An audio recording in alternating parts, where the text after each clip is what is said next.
بعد کام ہوتا ہے 5ویں سال نبوت کے بعد۔ اچھا ہاں نبوی 5واں دار بنی ہاشم میں معصور کتنے سال رہے؟ 3 سال۔ اور وہ کون سے سال تھے؟ 7، 8، 7واں 8واں اور 9واں، یہ 3 نبوی سال آپ دار بنی ہاشم کے اندر معصور رہے۔ یہ بات کل گزر چکی کہ جس وقت وہاں سے رہائی ہو گئی اور وہاں سے رہائی کے بعد اب 10واں سال جو شروع ہو رہا ہے اس کو عام الحزن کہتے ہیں۔ عام کا معنی کل بتایا تھا، عام کا معنی سال اور حزن کا معنی وہ جو دروازے میں ساتھی بیٹھ جانا آگے آ جائیں جگہ ہے، آ جائیں جگہ ہے۔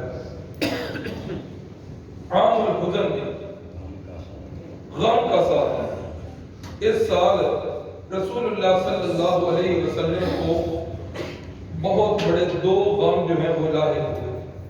ایک ان میں غم یہ ہے کہ جناب رسول اللہ صلی اللہ علیہ وسلم کے مربی آپ کے موسم سیدنا علی المرتضی رضی اللہ تعالی عنہ کے والد ابو طالب جو ہیں، جس وقت شعب بنی ہاشم سے واپس آئے، اب آپ اندازہ کریں کہ وہاں کا وقت کتنا سخت تھا۔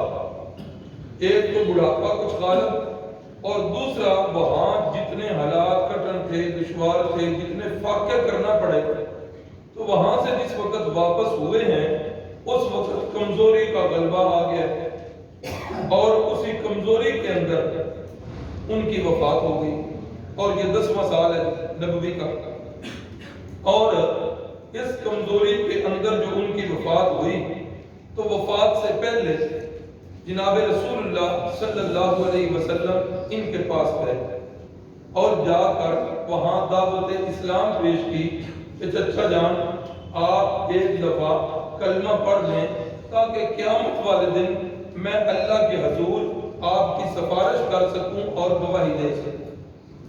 اب ادھر رسول اللہ صلی اللہ علیہ وسلم تشریف فرما ہے اور دوسری طرف سرداران قریش جو ہیں وہ بھی بیٹھے ہوئے ہیں۔ کہنے لگے ابو طالب دیکھ لینا مرتے ہوئے ناک نہ کٹوا دینا، یا بعض نے یہ بھی جملہ کہا کہ ابو طالب اب اگر تم بھتیجے کا دین اختیار کر چکے تو لوگ کیا کہیں گے کہ آپ کی وجہ سے ڈر گیا ہے، بزدل ثابت ہوا ہے، اس لیے کلمہ پڑھا ہے۔ اب یہ بزدل ہونا عرب کے لیے بہت بڑا تانا۔ تو بعد ادھر سے رسول اللہ صلی اللہ علیہ وسلم محنت کرتے رہے، ادھر سے وہ اپنی محنت کرتے رہے، مشیت ربی جو ہے وہ ہوئی۔ تو آخری الفاظ جو میں نے حدیث کی کتابوں میں بھی پڑھے اور سیرت کی کتابوں میں بھی ملتے ہیں، وہ آخری الفاظ یہی تھے علی ملت عبد المطلب، کہ میں اپنے دادا عبد المطلب کی ملت پر ہی رہنا چاہتا ہوں۔ اب رسول اللہ صلی اللہ علیہ وسلم نے جب یہ الفاظ سنے تو آپ اٹھ کے آ گئے اور انتہائی زیادہ غمگین ہیں، بڑا ہی غم ہے کہ چچا آخری لمحات ہیں اس کے، اسلام کی دعوت پیش کی ہے لیکن اسلام کی دعوت اس نے قبول نہیں کی، کیونکہ اللہ کے نزدیک رسول اللہ صلی اللہ علیہ وسلم کے ساتھ ہمدردی کرنے کے لیے صرف اتنا کافی نہیں کہ اللہ کے نبی کے ساتھ قرابت کا رشتہ ہو اور اللہ کے نبی کے ساتھ رشتہ داری ہو، اللہ کے رسول کے ساتھ ہمدردی کرنے کا سب سے بڑا جو ذریعہ ہے وہ یہ ہے کہ اللہ کے نبی کی جو دعوت ہے اس کو قبول کیا جائے۔ ہاں، دعوت قبول کرنے کے بعد رشتہ داری بھی ہو اور دعوت قبول بھی ہو جائے، یہ تو نور علی نور ہے، اور اس جیسی تو کوئی بات ہی نہیں ہے کہ دوہرا رشتہ جو ہے وہ بن گیا۔ اب جناب سیدنا محمد الرسول اللہ صلی اللہ علیہ وسلم کو بڑا ہی قلق اس بات کا کہ چچا جو ہے اس نے دعوت قبول نہیں کی۔ آپ تشریف لے آئے، تھوڑی دیر کے بعد سیدنا علی المرتضی رضی اللہ تعالیٰ عنہ تشریف لائے۔ حدیث کے غالباً ابو داؤد شریف کے بھی یہی الفاظ ہیں، اور اس کے ساتھ مسند احمد کے الفاظ، بخاری اور مسلم کے، یہ سب کے ملتے جلتے الفاض یہی ہیں کہ حضرت سیدنا علی المرتضیٰ رضی اللہ تعالیٰ عنہ نے فرمایا یا رسول اللہ ان عمک الشیخ الضال قد ماتا، یا رسول اللہ آپ کا گمراہ چچا مر گیا ہے، آپ کے گمراہ چچا کی وفات ہو گئی ہے۔ تو رسول اللہ صلی اللہ علیہ وسلم نے فرمایا علی اب کیا کر سکتے ہیں، جاؤ اور قبر کھود کر تدفین کر آؤ۔ یہ تو اکرام انسانیت ہے کہ اس کو زمین کے حوالے کرنا ہے۔ ثم اماتہ فاقبرہ، تو بہرحال سیدنا علی المرتضیٰ رضی اللہ تعالیٰ عنہ گئے اور رسول اللہ صلی اللہ علیہ وسلم کا حکم جو ہے وہ پورا کر کے آ گئے۔ اب ایک غم نہیں، یہاں پر دو غم ہیں۔ ایک غم کیا ہے کہ اللہ کے نبی صلی اللہ علیہ وسلم کا اتنا قریبی رشتہ، جس وقت ان کی وفات ہوئی ہے تو ان کی عمر اس وقت 85 سال تھی۔ کتنے سال تھی؟ 85 سال۔ اور وہ رسول اللہ صلی اللہ علیہ وسلم کے ساتھ جو ان کی سنگت ہے اور رفاقت ہے اور سرپرستی ہے، تقریباً 45 سال کا وہ عرصہ، اتنی لمبی رفاقت اور پرورش کا حق ادا کیا، کسی موقع پر رسول اللہ صلی اللہ علیہ وسلم کو اکیلا نہیں چھوڑا۔ اب اتنا قریبی رشتہ ہو اور اتنا سرپرست ہو، اتنا مونس ہو، غمخوار ہو، لیکن اس کی وفات یہ الگ صدمہ، اور اسلام نہیں قبول کیا یہ الگ صدمہ۔ تو علماء نے یہی لکھا کہ انہوں نے جو کچھ بھی کیا انہوں نے محمد ابن عبداللہ سمجھ کے کیا، محمد الرسول اللہ سمجھ کے نہیں کیا۔ ان کی وفات ابھی چند ہی دن گزرے ہیں، بعض روایات میں ہے 3 دن، بعض نے لکھا 5 دن، اتنا ہی عرصہ گزرا کہ اسلام کی خاتون اول ام المؤمنین سیدہ خدیجہ رضی اللہ تعالی عنہا، ان کی بھی وفات ہو گئی۔ اب صدمے کے اوپر صدمہ، ابھی چچا جان کا غم تازہ ہے کہ اوپر سے رسول اللہ کی ہی غم گسار نہیں، اسلام سب سے پہلے قبول کرنے والی، اسلام کی انتہائی خیر خواہ، ان کی وفات ہو گئی۔ اللہ کے نبی صدمے سے انتہائی نڈال ہیں، اور عمر جو ان کی وفات کے وقت ہے یہ ان کی عمر 64 سال ہے، اور رسول اللہ صلی اللہ علیہ وسلم کے ساتھ 25 سالہ رفاقت۔ تو جب آپ صلی اللہ علیہ وسلم ابو طالب کی وفات کے بعد انتہائی غم زدہ، تو میں نے بتایا 2 غم تھے، ایک چچا کی وفات کا غم اور دوسرا اسلام قبول نہ کرنے کا غم۔ اللہ رب العزت نے آیات نازل فرما دیں تسلی کے لیے، فرمایا انک لا تہدی من احببت ولکن اللہ یہدی من یشاء۔ اے میرے محبوب، آپ بھی اس بندے کو ہدایت نہیں دے سکتے جس کے ساتھ آپ بڑی محبت کرتے ہیں، ولیکن اللہ یہدی من یشاء، لیکن ہدایت میرے اللہ کے اختیار میں ہے، وہ جس کو چاہتا ہے ہدایت دیتا ہے۔ وَهُوَ أَعْلَمُ بِالْمُهْتَدِينَ، اور وہ خوب جانتا ہے کہ میں نے کس کو ہدایت دینی ہے، اور اس نے قرآن میں بتایا ہے کہ میں ہدایت کس کو دیتا ہوں۔ ہدایت کوئی معمولی چیز نہیں، یہ مال سے زیادہ قیمتی چیز، یہ جان سے زیادہ قیمتی چیز، اولاد سے زیادہ قیمتی چیز، ہدایت یہ بڑی سب سے قیمتی چیز ہے۔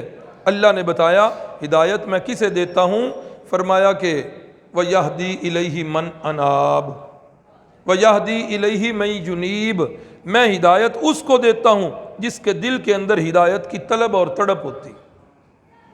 تو فرمایا وَهُوَ أَعْلَمُ بِالْمُهْتَدِينَ۔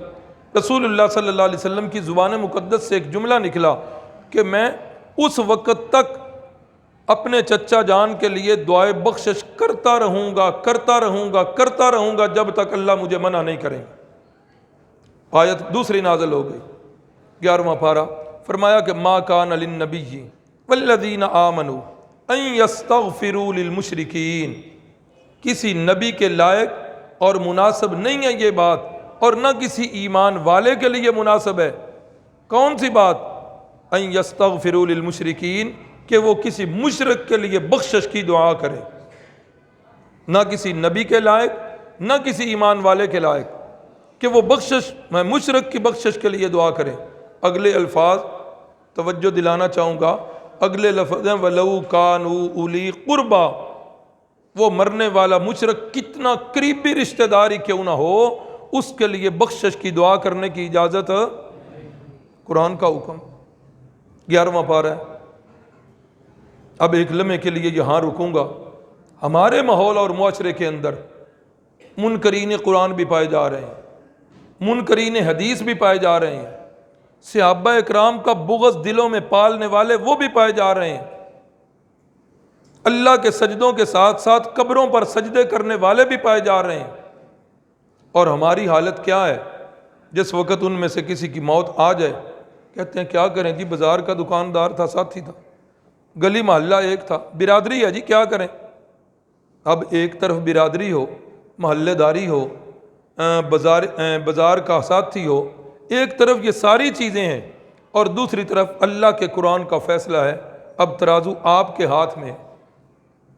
لیکن یہ یاد رکھیے، اسلام نے آداب سارے سکھائے ہیں، کسی موقع پر اسلام انسان کو اکیلا نہیں چھوڑتا، رشتہ داری ہے، برادری ہے، محلے داری ہے، اسلام کہتا ہے تعزیت کرنے کے لیے جاؤ، تعزیت سے رکاوٹ نہیں ہے، تعزیت کے لیے جاؤ، لیکن تعزیت کے موقع پر بخشش کا کوئی جملہ نہ بولو، ہمدردی کے جملے بولو۔ بڑا جی افسوس ہوا جی، آپ کے والد کی یا بھائی کی وفات ہو گئی ہے، بڑا جی صدمہ ہے آپ کے گھرانے کے لیے، اللہ تعالیٰ جی آپ کو صبر دے جی، اللہ تعالیٰ جی اس کا نعم البدل دے جی، اس طرح کے خیر خواہی والے، ہمدردی والے جملے بولیں، جائیں ایک دفعہ نہیں 2 دفعہ جائیں، لیکن بخشش کا جملہ نہیں بولنا۔ یہ قرآن کی نص ہے، ما کان للنبی والذین آمنوا ان یستغفروا للمشرکین، کسی نبی کو بھی اجازت نہیں اور نہ کسی ایمان والے کو اس بات کی اجازت ہے کہ کسی مشرک کے لیے بخشش کی دعا کریں، لو کانوا اولی قربا، کتنا ہی قریبی رشتہ دار کیوں نہ ہو۔ اس لیے ماضی میں اگر کوئی ایسا معاملہ ہوا ہے، اگر کوئی ایسا معاملہ ہوا ہے، توبہ کا دروازہ کھلا ہے، میرا رب انتظار کر رہا ہے، سچے دل سے بندہ توبہ کرے۔ حدیث مبارکہ کے الفاظ ہیں التائب من الذنب کمن لا ذنب لہ، سچے دل سے توبہ کرنے والا بندہ اللہ کی بارگاہ میں ایسے ہوتا ہے گویا اس نے گناہ کیا ہی نہیں۔ اور دوسری حدیث مبارکہ کے الفاظ کل بنی آدم خطاؤون خیر الخطائین التوابون، ہم جیسے کمزور مسلمانوں کے لیے یہ احادیث جو ہیں کتنی ڈھارس ہیں۔ فرمایا جتنے بھی انسان ہیں یہ سارے غلطی کرنے والے ہیں، خیر الخطائین، بہترین غلطی کرنے والے، اللہ کو جو پسند غلطی کرنے والے ہیں وہ کون ہیں؟ التوابون، جو سچی توبہ کرنے والے۔ بات آ گئی ہے توبہ کی، اللہ تعالیٰ ہمارے اس کورس کو ہمارے پچھلے گناہوں کی زندگی کا کفارہ بنائے۔ یاد رکھیے گا یہ سبق ہے اور یہ سب کو یاد رکھنا چاہیے۔ توبہ کے لیے سب سے پہلی شرط یہ ہے کہ بندہ گناہ کو چھوڑے، گناہ کو چھوڑے۔ یہ نہیں ہے ادھر گناہ بھی کیے جا رہا ہے اور ادھر یا اللہ میری توبہ، یا اللہ میری توبہ۔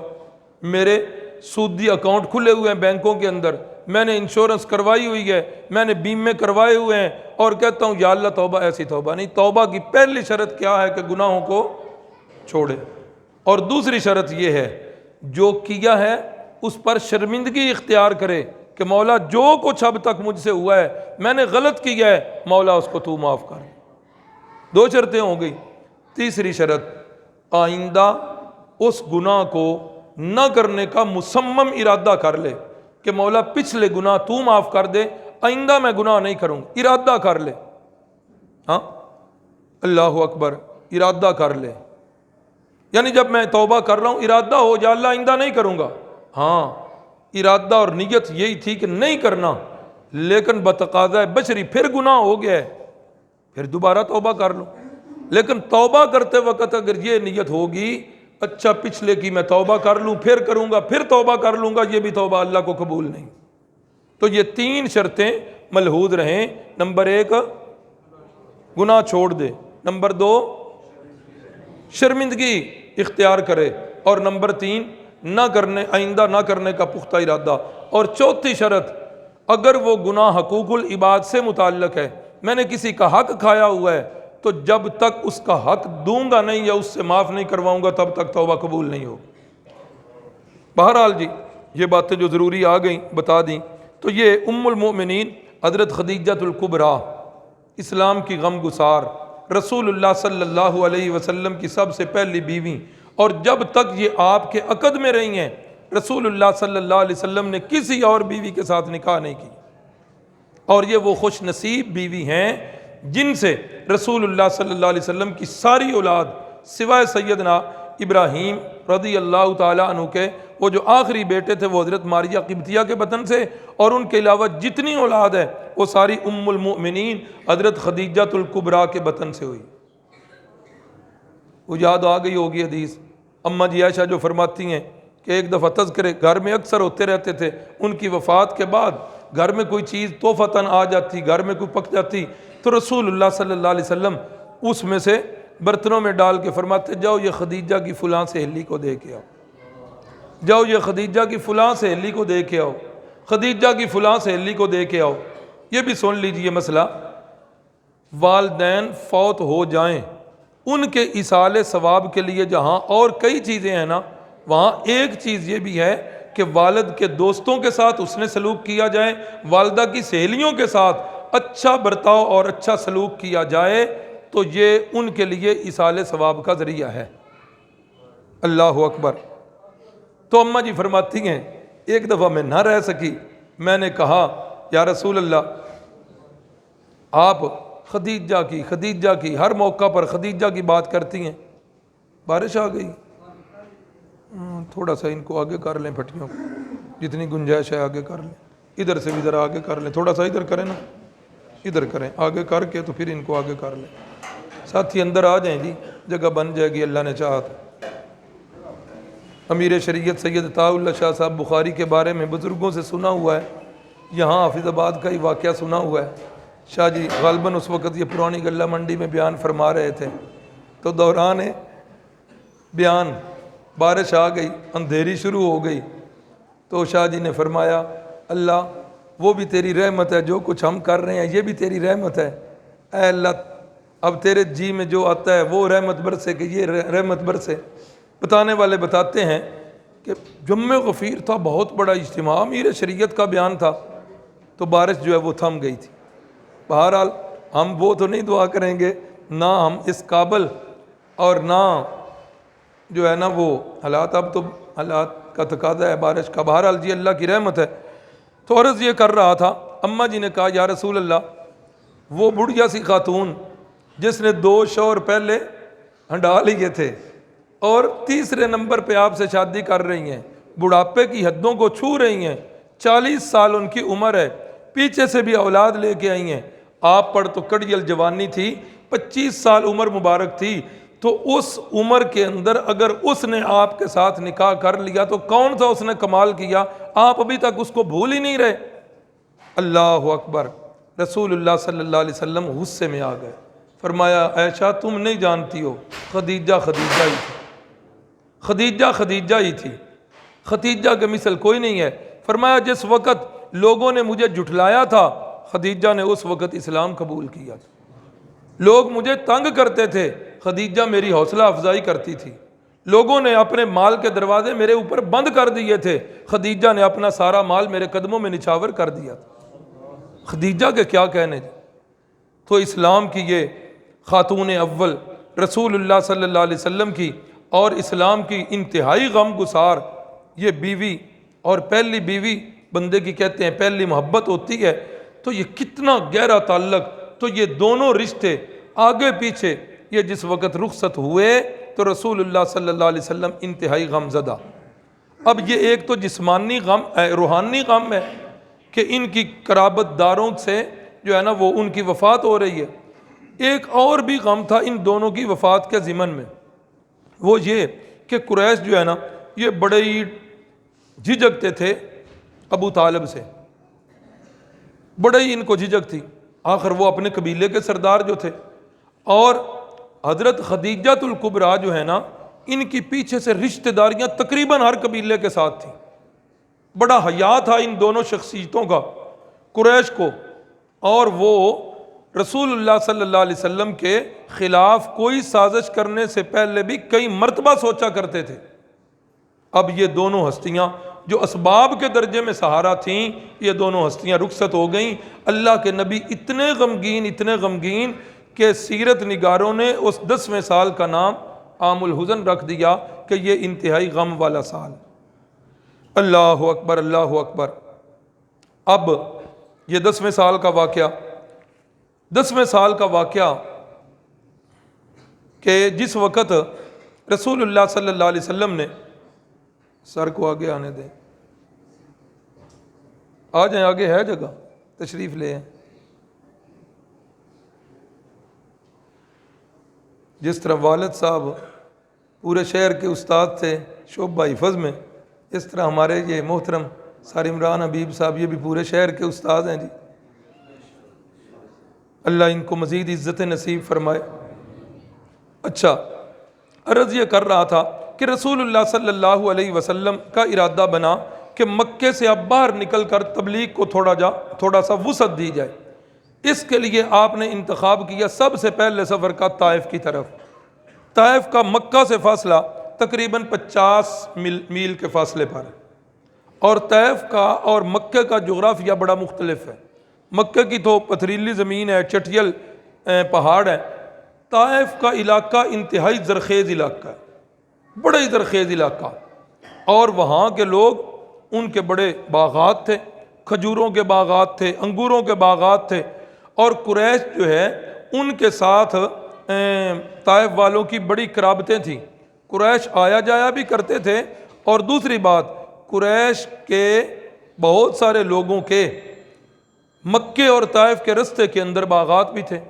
جس طرح آج کل بھی سرمایہ دار لوگ اپنے فارم ہاؤس بناتے ہیں، اس طریقے سے مکے کے بہت سارے قریشیوں نے باغات جو ہے اپنے ادھر بنائے ہوئے تھے.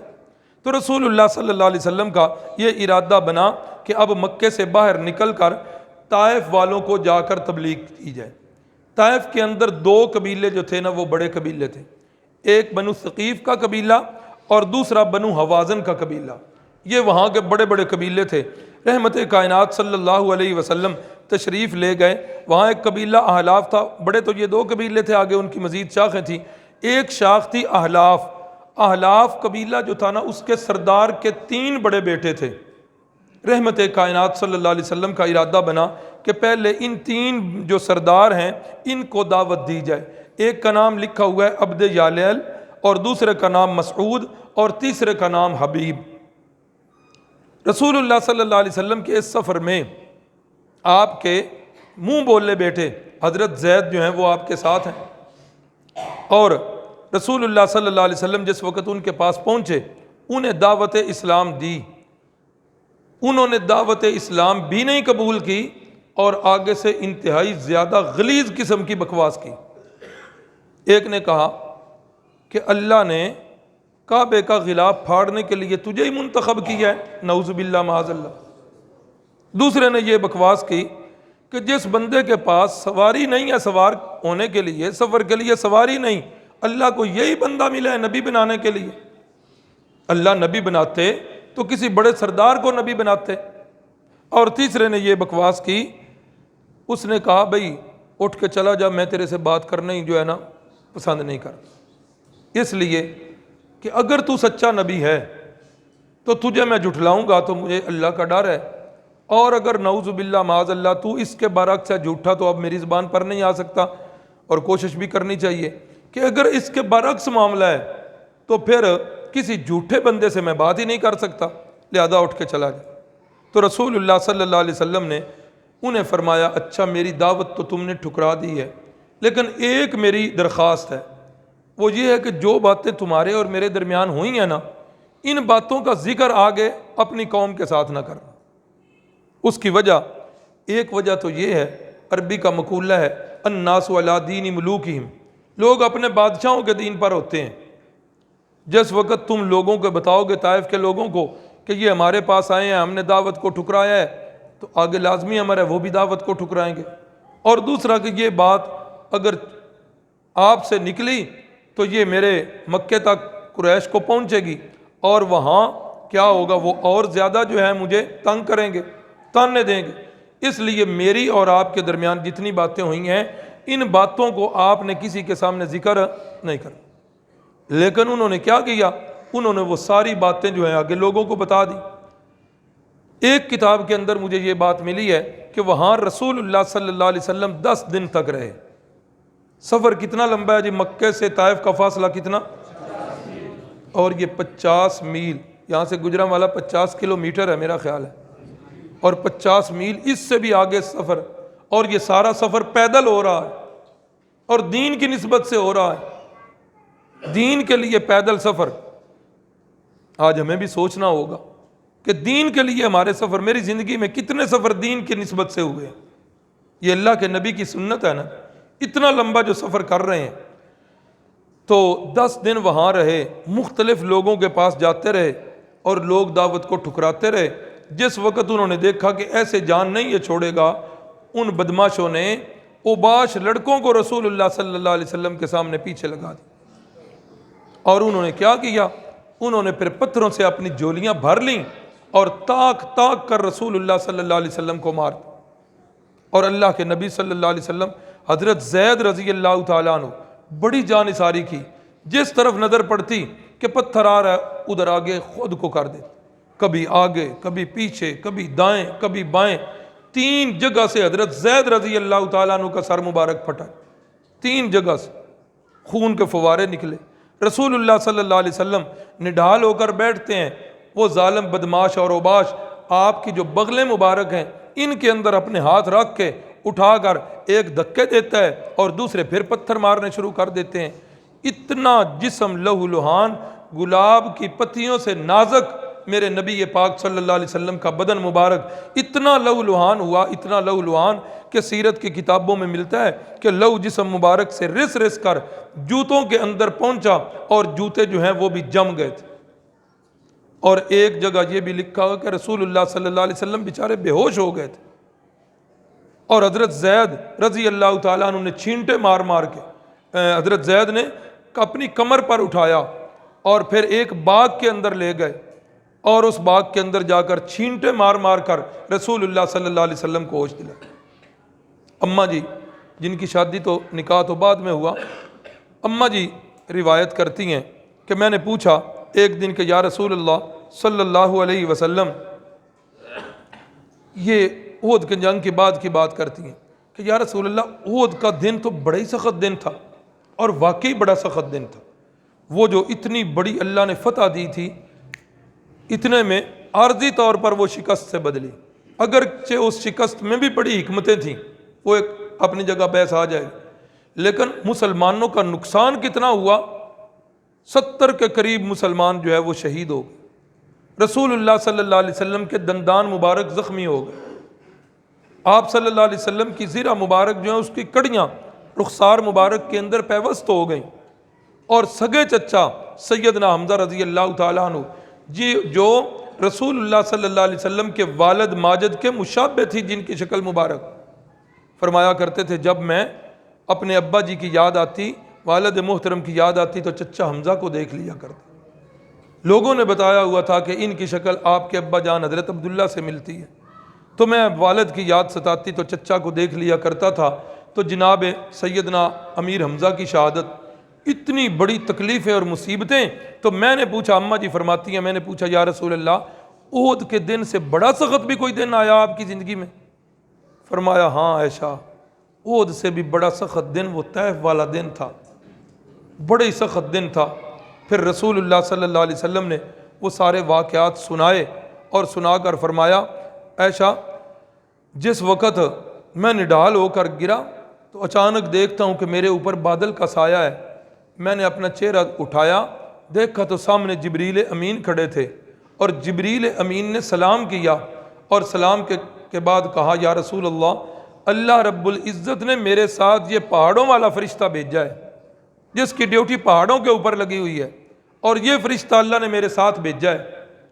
پھر آگے بڑھ کر اس فرشتے نے کہا السلام علیکہ یا رسول اللہ، اس فرشتے نے سلام لیا، آ جائیں اندر ہے جگہ، بن جائے گی، اس طرف آ جائیں، ادھر بھی ہے جگہ، اس طرف بھی ہے، جو باہر ساتھی ہیں بے شک اندر آ جائیں، یہ بائیں جانب والا کونا جو ہے وہ خالی ہے۔ انہوں نے آگے بڑھ کر سلام کیا، السلام علیکہ یا رسول اللہ، اور مدعا بیان کیا، اللہ رب العزت نے میری ڈیوٹی لگائی ہے کہ یہ طائف کے اطراف میں جو پہاڑ ہیں، اگر میرے محبوب یہ چاہتے ہیں کہ میرے محبوب یہ چاہتے ہیں کہ طائف والوں کو سزا دی جائے، تو اللہ نے میری ڈیوٹی لگائی ہے کہ ان پہاڑوں کو جو ہے وہ کچل دیا جائے، پہاڑوں کو ملایا جائے اور طائف کی بستی کو کچل دیا جائے۔ تو رسول اللہ صلی اللہ علیہ وسلم نے فرمایا نہیں، میں یہ نہیں چاہتا، میں کیا چاہتا ہوں، بل ارجو ان یخرج اللہ من اصلابہم من یعبد اللہ وحدہ لا یشرک بہ شیئا، بلکہ میں تو امید کرتا ہوں کہ اللہ رب العزت ان کی نسل سے ایسے لوگوں کو پیدا کریں گے، من یعبد اللہ وحدہ، جو اکیلے اللہ کی عبادت کریں گے، لا یشرک بہ شیئا، اور کسی کو بھی اللہ کی عبادت میں شریک۔ اور یہ دعا کیسے قبول ہوئی، کتنی قبول ہوئی، خاص کر کے بر صغیر والے ہم، اس دعا کا ہمارے اوپر کیا اثر ہوا۔ یاد ہے کہ وہ جو سب سے پہلے سپہ سالار آئے تھے بر صغیر میں، ان کا نام کیا تھا، حضرت محمد بن قاسم رحمہ اللہ، اور وہ کس قبیلے سے تھے، وہ اسی بنو ثقیف کے قبیلے سے تھے۔ رسول اللہ صلی اللہ علیہ وسلم کی دعا مبارک کا کتنا اثر ہوا کہ اللہ نے ان کی نسل سے ایک نوجوان ایسا پیدا کیا جو ہمارے بر صغیر والوں کے لیے بھی ہدایت کا ذریعہ بنا۔ تو رحمت کائنات صلی اللہ علیہ وسلم ایک تو زخمی حالت، امن یجیب المضطر اذا دعاہ، مجبور، بے کس اور لاچار کی پکار اللہ کے سوا کون سننے والا ہے، اس حالت کے اندر رسول اللہ صلی اللہ علیہ وسلم نے ایک دعا فرمائی، اللہم الیک اشکو ضعف قوتی۔ بڑے عجیب الفاظ ہیں، جس وقت بھی میں وہ دعا پڑھتا ہوں، شرط ہے کہ بندے کو عربی کے ساتھ شغف ہو، بڑے ہی نا شکستہ دلی کے ساتھ، دل مبارک ٹوٹا ہوا ہے، اور اس حالت کے اندر کہتے ہیں اللہ، لفظی معنی تو نہیں، مرادی معنی، اللہ اتنی تکلیفیں میرے جسم پر دینی ہی تھیں تو میرے جسم کو اتنا نازک تو نہ بنایا ہو۔ اے اللہ، اب میں اپنی کمزوری کا اعتراف کرتا ہوں، تجھ سے یہی شکوہ کرتا ہوں، الا من تکلنی، اللہ تو مجھے کن کے سپرد کر رہا ہے، ایسے لوگوں کے سپرد نہ کرنا جو میرے لیے سختیاں پیدا کریں، اللہ مجھے اپنے دوستوں کے سپرد کرنا، اے میرے اللہ، یا رب المستضعفین، یا ارحم الراحمین، انت رب المستضعفین، اللہ تو کمزوروں کا رب ہے، اے اللہ تو بے کسوں کو پالنے والا ہے، اے اللہ تو ٹوٹے دلوں کی فریادوں کو سننے والا ہے، اے اللہ اس ساری سختی کے بعد بھی میں یہ کہتا ہوں، اللہ اگر تیری کوئی ناراضگی میرے اوپر نہیں تو یا اللہ مجھے کسی بات کی پرواہ نہیں۔ رحمت کائنات صلی اللہ علیہ وسلم جس وقت باغ کے اندر ہیں، تو باغ کے اندر وہ باغ جو جس طرح بھی میں نے بتایا کہ بہت سارے قریش کے باغ تھے طائف کے رستے کے اندر، تو وہاں واپسی پر ربیعہ کے دو بیٹے عتبہ اور عتیبہ، ان کا وہ باغ تھا، اور یہ اپنے باغ میں چھپر کے نیچے بیٹھے ہوئے ہیں۔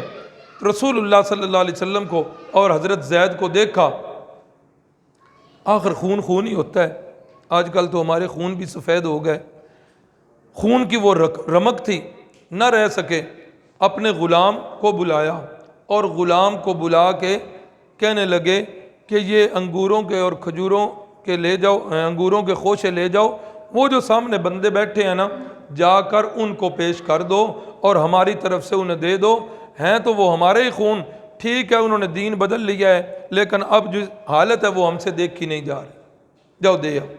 اور اس غلام کا نام تھا عداس۔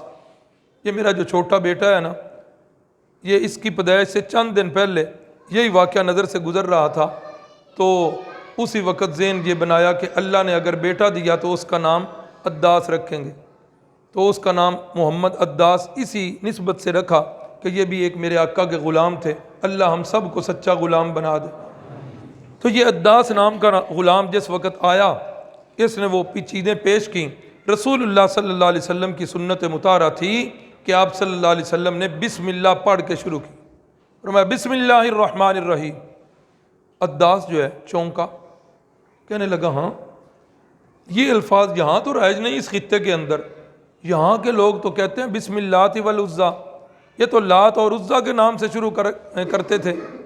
والد صاحب بتایا کرتے تھے جس وقت جوانی کے اندر وہ ادھر سے جاتے تھے، مدرسے سے جا کے گندم کاٹا کرتے تھے، اس وقت ہاتھ کی جو ہے نا وہ گندم کی کٹائی ہوتی تھی، مجھے بتایا انہوں نے، کہتے تھے کہ اس وقت جب ہم شروع کرتے تھے نا تو اس وقت ہم پڑھتے تھے یا پیر استاد، تو یہ ابتدائی کلمات ہوا کرتے تھے بسم اللہ کی جگہ۔ جہالت، اللہ رب العزت نے پھر انہیں ہدایت نصیب کی اور اللہ نے انہیں خادم قرآن بنایا۔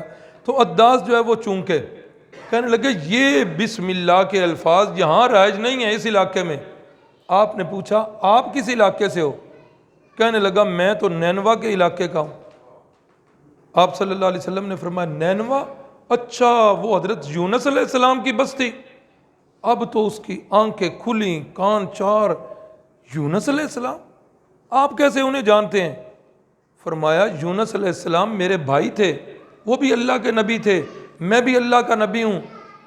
کہا تمہاری دعوت کیا ہے؟ فرمایا وہی میری دعوت ہے جو یونس علیہ السلام کی دعوت تھی، میری بھی دعوت یہی ہے، لا الہ الا اللہ تفلح۔ اب وہ تو آگے بڑھا اور اس نے سر مبارک کو بوسہ دیا، ہاتھ چومنے لگ پڑا، پاؤں مبارک اس نے چومنے شروع کر دیے۔ پیچھے سے جس وقت انہوں نے دیکھا عتبہ نے اور عتیبہ نے، انہوں نے آواز دی، کہنے لگے ادھر آؤ، کدھر جا رہے ہو، کیا کر رہے ہو، کیوں چوم رہے ہو، جانتے نہیں ہو یہ کون بندہ ہے؟ کہنے لگا کہ یہ بندہ سچا ہے اپنے موقف کے اندر اور یہ بندہ اللہ کا نبی ہے۔ کہا تمہیں کیسے معلوم ہے؟ کہا اس نے ایسی باتیں کی ہیں جو اللہ کے نبی کے علاوہ اور کوئی بھی نہیں کر سکتا، اللہ کا سچا نبی ہے۔ انہوں نے کہا سنو، تم عیسائی مذہب سے ہو نا تو اپنے مذہب پر ہی رہو، نہ یہ تمہارے مذہب پر ہے نہ یہ ہمارے مذہب پر ہے، اور تمہارا مذہب اس کے مذہب سے اچھا ہے، اپنے مذہب پر ہی رہنا۔ لیکن جو ہونا تھا وہ تو ہو چکا، عداس تو قبول کر چکے تھے اسلام کو۔ رسول اللہ صلی اللہ علیہ وسلم نے حضرت عداس کے لیے پھر دعا بھی کی۔ تو یہ سفر جو ہے طائف والا تو یہ بھی نبوت کے 10ویں سال پیش آیا ہے جی۔ جنگ بدر جس وقت ہو رہی تھی نا، جنگ بدر کے وقت یہ عداس زندہ تھے، اور یہ عداس جو ہے نا جس وقت یہ ان کے مالک عتبہ شیبہ یہ جا رہے تھے تو یہ بیچارے پاؤں پڑ گئے تھے ان کے کہ میں نے آپ کا نمک کھایا ہوا ہے، میں آپ کا غلام ہوں، خدا کے لیے ادھر نہ جاؤ، وہ اللہ کا سچا نبی ہے، تم اپنے مقتل کی طرف جا رہے ہو، خدا کے لیے اس سے بعد آ جاؤ۔ لیکن تقدیر الہی غالب آئی، وہ گئے اور وہاں جا کر وہ مرے۔ رحمت کائنات صلی اللہ علیہ وسلم پھر اس باغ سے نکل کر آئے، رستے کے اندر ایک مقام نخلہ، وہاں پر آپ صلی اللہ علیہ وسلم نے رات کا قیام کیا ہوا ہے، اور رات کے اس قیام کے اندر رسول اللہ صلی اللہ علیہ وسلم نماز پڑھ رہے ہیں، اور اس نماز کے اندر رحمت کائنات قرآن مجید پڑھ رہے ہیں، قرآن پڑھ رہے ہیں۔ کون پڑھ رہے ہیں؟ صاحب قرآن پڑھ رہے ہیں، صاحب قرآن قرآن پڑھ رہے ہیں۔ کیا عجیب منظر! وہاں کیا ہوا؟ جنات کی ایک جماعت جو ہے اس کا گزر ہوا۔ قرآن مجید کے 26ویں پارے میں ذکر اذ صرفنا الیک نفرا من الجن یستمعون القرآن فلما حضروه قالوا انصتوا فلما قضی ولوا الی قومهم منذرین قالوا یا قومنا انا سمعنا قرآنا عجبا۔ فرمایا کہ اے میرے محبوب یاد کرو نا اس وقت کو جس وقت جنات کی ایک جماعت کو ہم نے آپ کی طرف پھیر دیا تھا، اور جس وقت وہ آپ کے پاس آئے قرآن سن رہے تھے تو اس وقت باتیں کرتے ہوئے آ رہے تھے، جوں ہی قرآن مجید کی آواز کانوں سے ٹکرائی تو قرآن کا سب سے بڑا ادب کہ قرآن کی تلاوت ہو رہی ہو تو اس وقت کیا کرنی ہے؟ خاموشی۔ انصتو، چپ ہو جاؤ، خاموش ہو گئے۔ بعض سیرت نگار لکھتے ہیں اللہ نے انہیں ہدایت نصیب کر دی، اور بعض نے لکھا ہے کہ وہ پہلے ہی ہدایت یافتہ تھے، قرآن مجید نے اس بات کا یہاں پر تذکرہ نہیں کیا، دوسرا واقعہ جو ہے وہ اپنی جگہ پر آ جائے گا۔ لیکن یہ لوگ جو ہے یہاں سے جس وقت اپنی واپس قوم کی طرف گئے اور جا کر قوم سے کہتے ہیں انا سمعنا قرآنا عجبا، آج وہ ہم عجیب کلام سن کے آئے ہیں۔ وہ جو حضرت عیسیٰ علیہ السلام کی دعوت چلی آ رہی تھی، آج اس کلام مقدس کو ہم سن کے آئے ہیں۔ تو طائف والوں نے ٹھکرایا، رسول اللہ غمگین ہوئے، اللہ رب العزت نے جنوں کی جماعت کو متوجہ کر دیا، ڈھارس جو ہے ہو گئی۔ اللہ اکبر۔ اسی 10ویں سال کے اندر یہ یہاں تک پہنچ گئے۔ طفیل ابن عمر دوسی، دوس قبیلہ ہے، وہاں کے یہ بڑے معزز آدمی ہیں، قوم میں سردار کی حیثیت رکھتے ہیں اور بہت بڑے شاعر بھی ہیں اور پنچایت کے آدمی ہیں، لوگ فیصلے کروانے کے لیے ان کے پاس آیا کرتے تھے۔ اب جس وقت رسول اللہ صلی اللہ علیہ وسلم واپس مکے میں آئے نا، وہ جس وقت واپس مکے کے قریب پہنچے تو رسول اللہ صلی اللہ علیہ وسلم سے حضرت زید فرمانے لگے یا رسول اللہ اب وہ باتیں ساری طائف والی مکے کے لوگوں پر پہنچ گئی ہیں، کیسے داخل ہوں گے؟ تو رسول اللہ صلی اللہ علیہ وسلم نے فرمایا چلو اللہ اس کا بھی انتظام کر دے گا۔ آپ نے مختلف سرداروں کی طرف پیغام بھیجا کہ مجھے امان دو، انہوں نے امان نہ دی، پھر ایک بندے نے امان دی اور غالباً نام اب نہیں ذہن میں آ رہا، ان کی امان میں رسول اللہ صلی اللہ علیہ وسلم مکہ میں تشریف لائے اور اس نے بیت اللہ کے سامنے کھڑے ہو کر اعلان کیا کہ کوئی بندہ محمد صلی اللہ علیہ وسلم پر ہاتھ نہ اٹھائے، یہ میری امان کے اندر ہے۔ اب مکے والوں نے کیا کیا، باہر سے جو مہمان بھی آتا نا، جو ہی گھر آتا سب سے پہلی بات یہی ہوتی کہ یہاں ایک بندہ ہے، اس کی کلام کے اندر جادو ہے، بڑا سحر ہے، جو بھی سنتا ہے اس کا گرویدہ ہو جاتا ہے، اس کے قریب نہیں جانا بس آپ نے۔ تو اسی طرح یہ حضرت طفیل ابن عمر دوسی، یہ بھی جس وقت آئے قریش کے ساتھ بڑے اچھے تعلقات تھے، ہر گھرانے میں ان کی دعوت ہوتی تھی، تو جس گھرانے میں بھی گئے انہوں نے یہی کہا کہ یہاں ایک نوجوان ہے، اس کی کلام نہیں سننی، اس کے نزدیک نہیں جانا، اس کی کوئی بات نہیں سننی۔ فرماتے ہیں اتنا مجھے لوگوں نے کہا، اتنا کہا کہ میں نے اس ڈر سے کہ کہیں وہ میرے کانوں میں پڑ ہی نہ جائے، میں نے روئی کے جو ہے نا وہ کچھ ٹکڑے لے کر اپنے کانوں کے اندر رکھ دی۔ گو کہ مسلمان نہیں ہیں، لیکن میں نے پیچھے یہ تقریباً چلتی رہتی ہے بات کہ مکے کے مشرک اللہ کے قائل تھے کہ نہیں تھے، اللہ کی عبادت کرتے تھے کہ نہیں کرتے تھے، بیت اللہ کو اللہ کا گھر سمجھتے تھے کہ نہیں سمجھتے تھے، سارا کچھ یہ تھا۔ اب جس وقت وہ بیت اللہ کے اندر آتے ہیں تو خود فرماتے ہیں کہ میں نے وہاں دیکھا کہ ایک شخص کھڑا ہے، نماز کی حالت کے اندر ہے، تو مجھے ان کی حالت دیکھ کر میرا دل جو ہے اس بندے نے موہ لیا۔ میں آگے بڑھا اور میں نے آگے ہو کر غور کے ساتھ جو ہے نا ان کی حرکات و سکنات کو دیکھا، پھر ان کی آواز جو ہے میرے کانوں میں پڑنے لگ پڑی۔ میں نہیں چاہتا تھا کہ اس بندے کی آواز میرے کانوں میں پڑے، لیکن اللہ یہ چاہتا تھا کہ آپ کی آواز میرے کانوں میں پڑے۔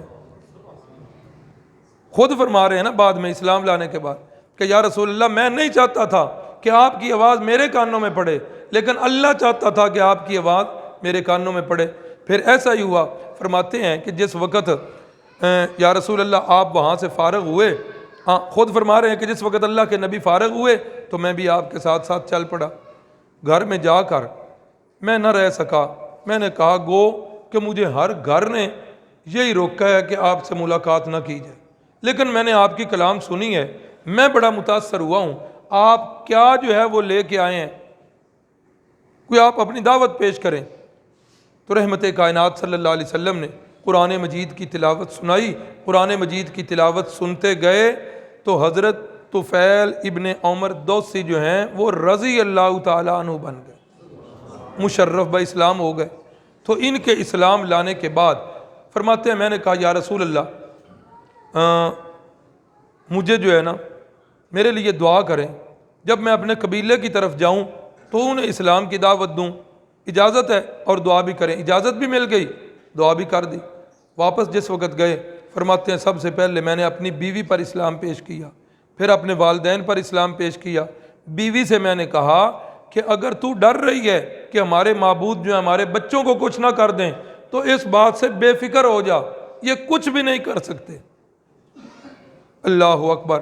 کہتے ہیں بیوی نے بھی میری دعوت کو قبول کیا، والدین نے بھی قبول کیا، اور کہتے ہیں فتح مکہ نا 7ویں یا 8ویں ہجری تک تقریباً 40-50 کے قریب افراد مسلمان ہوئے میری جو ہے نا تبلیغ کے ذریعے۔ لیکن میں پھر حاضر ہوا اور میں نے کہا یا رسول اللہ میری قوم کے لیے دعا کیجئے، ابھی میں مطمئن نہیں ہو رہا، بہت کم بندے ہیں۔ تو رسول اللہ صلی اللہ علیہ وسلم نے پھر میری قوم کے لیے دعا فرمائی۔ فرماتے ہیں جب میں واپس گیا تو اس دعا کا اثر یہ ہوا کہ میرا سارے کا سارا قبیلہ جو ہے وہ مسلمان ہو۔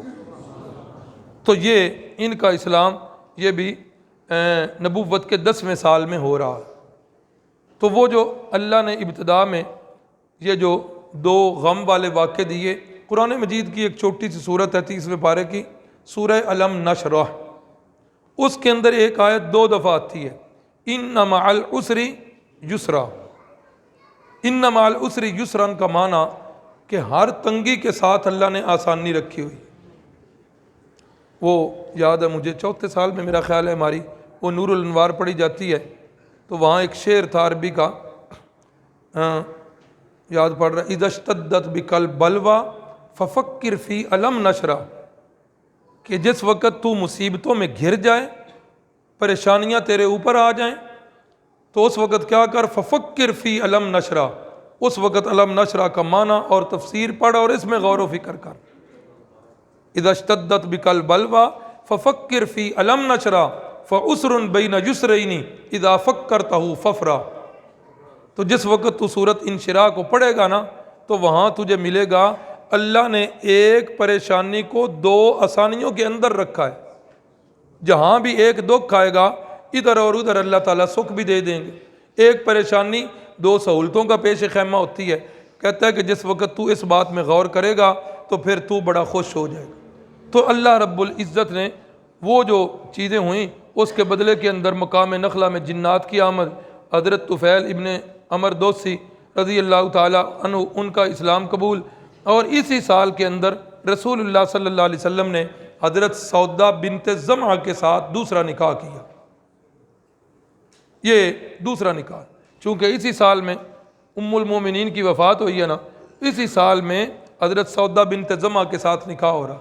یہ حضرت سودا بنت زمعہ یہ بھی جو ہجرت حبشہ میں گئے تھے نا افراد، صحابہ اکرام اور صحابیات، یہ انہی کے اندر تھی۔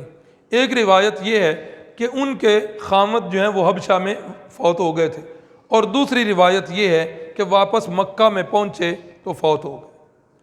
تو رسول اللہ صلی اللہ علیہ وسلم نے ان کے ساتھ نکاح کیا، بیوہ عورت کے ساتھ۔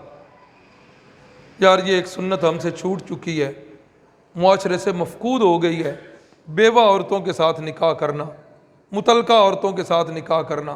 میں نے اس دن بھی کہا تھا رسول اللہ صلی اللہ علیہ وسلم کی یہ سنت مطہرہ، تمام ازواج مطہرات میں، تمام امہات المؤمنین میں سے صرف حضرت عائشہ صدیقہ ہیں جن کے ساتھ کنوارے پن میں نکاح ہوا ہے۔ باقی جتنی بیویاں ہیں متعلقہ یا بیوہ عورتوں کے ساتھ نکاح رسول اللہ صلی اللہ علیہ وسلم، اور آپ کی یہ سنت صحابہ اکرام کے اندر علی وجہ الاتم تھی، صحابہ میں بھی یہ بات بہت زیادہ تھی۔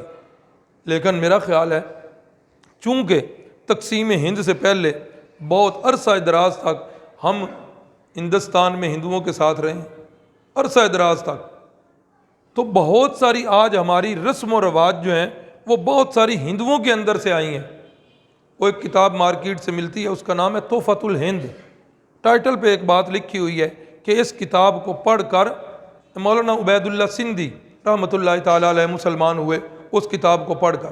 تو وہ بھی کتاب کا جو مصنف ہے نا وہ بھی پہلے ہندو تھے، بعد میں اللہ نے انہیں مشرف اسلام کیا، تو انہوں نے ہندو دھرم کی بے شمار ایسی جو ہے نا وہ رسومات لکھی ہیں، نشاندہی کی ہیں کہ ہندو دھرم کے اندر یہ ساری چیزیں تھیں اور یہ مسلمانوں کے اندر تقسیم کے بعد آ گئی ہیں۔ صرف فرق یہ ہوا کہ انہوں نے نام یہ رکھے ہوئے تھے، ہم نے ان کے نام یہ رکھ دیے۔ غمی کی جو ہیں وہ الگ رسومات بتاتے ہیں۔ ہندوؤں کے اندر دوسرے یا تیسرے دن مرنے کے بعد برادری کو اکٹھا کیا جاتا ہے، انہوں نے اس کا نام یہ رکھا ہے، ہم نے اس کا یہ نام رکھ دیا۔ وہاں 10ویں دن پھر برادری کو اکٹھا کیا جاتا ہے، 40ویں دن پھر اکٹھا کیا جاتا ہے، سال کے بعد پھر اکٹھا کیا جاتا ہے۔ یہ غمی کی ساری رسمیں، اور ادھر سے شادی کی رسمیں، یہ تیل مہندی، یہ مائیاں، یہ ساری رسمیں ہمارے اندر ہندوؤں سے آئیں۔ یہ بچیوں کو وراثت نہ دینا، یہ بھی ہندوؤں سے ہمارے اندر آئی ہے۔ متعلقہ یا بیوہ عورت سے نکاح نہ کرنا، یہ بھی ہندوانہ رسم ہے۔ وہاں تو یہ تھا نا کہ جس کا خامد مر گیا اس کو بھی ساتھ ہی کام اس کا بھی تمام کر دو۔ تو یہ ساری چیزیں بہت ساری ہندوانہ رسمیں ہیں، تو ان رسموں کو توڑنا چاہیے، کم از کم غور تو کرنا چاہیے۔ ہمارے اندر یہ بات تو ہو کہ یہ چیزیں جو ہیں خلاف اسلام۔ اللہ سے دعا ہے اللہ رب العزت ہمیں سیرت النبی پر چلنے کی توفیق عطا فرمائے۔ جو کچھ کہا سنا اللہ تعالیٰ ہم سب کو اس پر عمل کی توفیق عطا فرمائے۔ اگلے دن میں نے ایک خاتون کا تذکرہ کیا تھا، بیوہ خاتون، جنہوں نے یہ مسجد کی تعمیر کے اندر بیچاری اس نے چوڑیاں اور کڑے اتار کے دیے تھے۔ بڑی نیک خاتون، خود بھی بیوہ، تو آگے بچی کا نکاح ہوا تو بچی بھی بیوہ، بیٹی بھی بیوہ ہو گئی، تو اب وہ ماں جو ہے اس بیوہ بیٹی کے پاس ہے، تو وہ بیچاری دو ہی ہیں، بچے بھی دو چھوٹے چھوٹے ہیں۔ تو پرسوں وہ بیچاری بوڑھی اماں جان جو تھیں وہ گری ہیں اور ان کے یہ چولہے کی ہڈی ٹوٹ گئی، تو انتہائی غم کی حالت میں ہے۔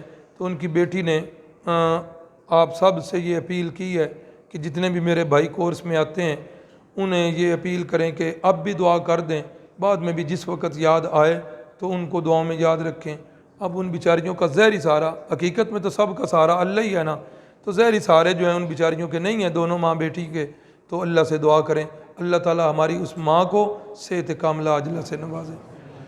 بسم اللہ الرحمن الرحیم، الحمدللہ رب العالمین، اللہم صلی علی سیدنا و مولانا محمد النبی الأمی، اللہم انت الہنا لا الہ الا انت رب السماوات والارض، انت رب العرش العظیم، اللہم انت علی کل شیء قدیر۔ مولا تیری رضا کے لیے تیرے گھر میں بیٹھے ہمارا یہ بیٹھنا قبول فرما لینا۔ اگر تو ہمارے اس عمل سے راضی ہوا ہے، اس عمل کی برکت سے ہمارے گناہوں کو معاف فرما دینا۔ مولا کریم ہم سچی توبہ کرتے ہیں، یا اللہ پچھلے گناہوں کو تو معاف فرما دے، اے میرے مولا آئندہ ہمیں شیطان کے حملوں سے محفوظ فرما دے۔ میرے مولا کریم اگر تو اس عمل سے راضی ہوا ہے تو اس کی برکت سے ہمیں رزق حلال نصیب فرما دے، کسی کا حق کھانے سے محفوظ رکھنا، شرک کی ساری قسموں سے، بدعات سے، جاہلیت کی رسومات سے میرے مولا ہماری حفاظت فرمانا۔ میرے مولا کریم ہمیں اپنے پیارے محبوب کا سچا متبع بنانا، سیرت النبی پر چلنے کی توفیق دینا۔ مولا تیری رضا کے لیے اس وقت جو بیٹھتے ہیں ہمارے اس عمل کو ہماری پچھلی زندگی میں جو گناہ ہوئے ان کا کفارہ بنا دینا۔ میرے مولا کریم وہ جو خاتون بیچاری ہماری ماؤں کی عمر کی وہ جو زخمی ہو گئیں، میرے مولا ان کو اپنی رحمت کے ساتھ صحت کاملہ عاجلہ نواز سے انہیں نواز دینا۔ مولا ان کے لیے ہر لحاظ سے اپنی رحمت والے فیصلے فرما دینا۔ میرے مولا اور بھی جتنے ساتھی ہمارے عزیز و اقارب، رشتہ دار، دوست احباب بیمار ہیں، سب کو یا اللہ تندرستی نصیب فرما دینا۔ مولا ہماری دعاؤں کو قبول فرما دینا۔ میرے مولا ہماری اولاد کو ہماری دنیا اور آخرت میں ہماری عزتوں کا ذریعہ بنا دینا۔ مولا کریم جتنے ساتھی پریشان حال ہیں تو ہر ایک کی پریشانیوں سے بخوبی واقف ہے، مولا سب کی پریشانیوں کو دور فرما دینا۔ آمین یا رب العالمین۔ صلی اللہ تعالی علی النبی الکریم وعلی آلہ واصحابہ وازواجہ وذریاتہ واہل بیتہ وعترتہ اجمعین۔ ان کو نا آپریشن میں او پازیٹیو خون ہے، تو خون کی ضرورت ہے، اگر کسی ساتھی کا یہ گروپ ہو تو وہ ہدیہ دے سکتے ہیں، انہیں عطیہ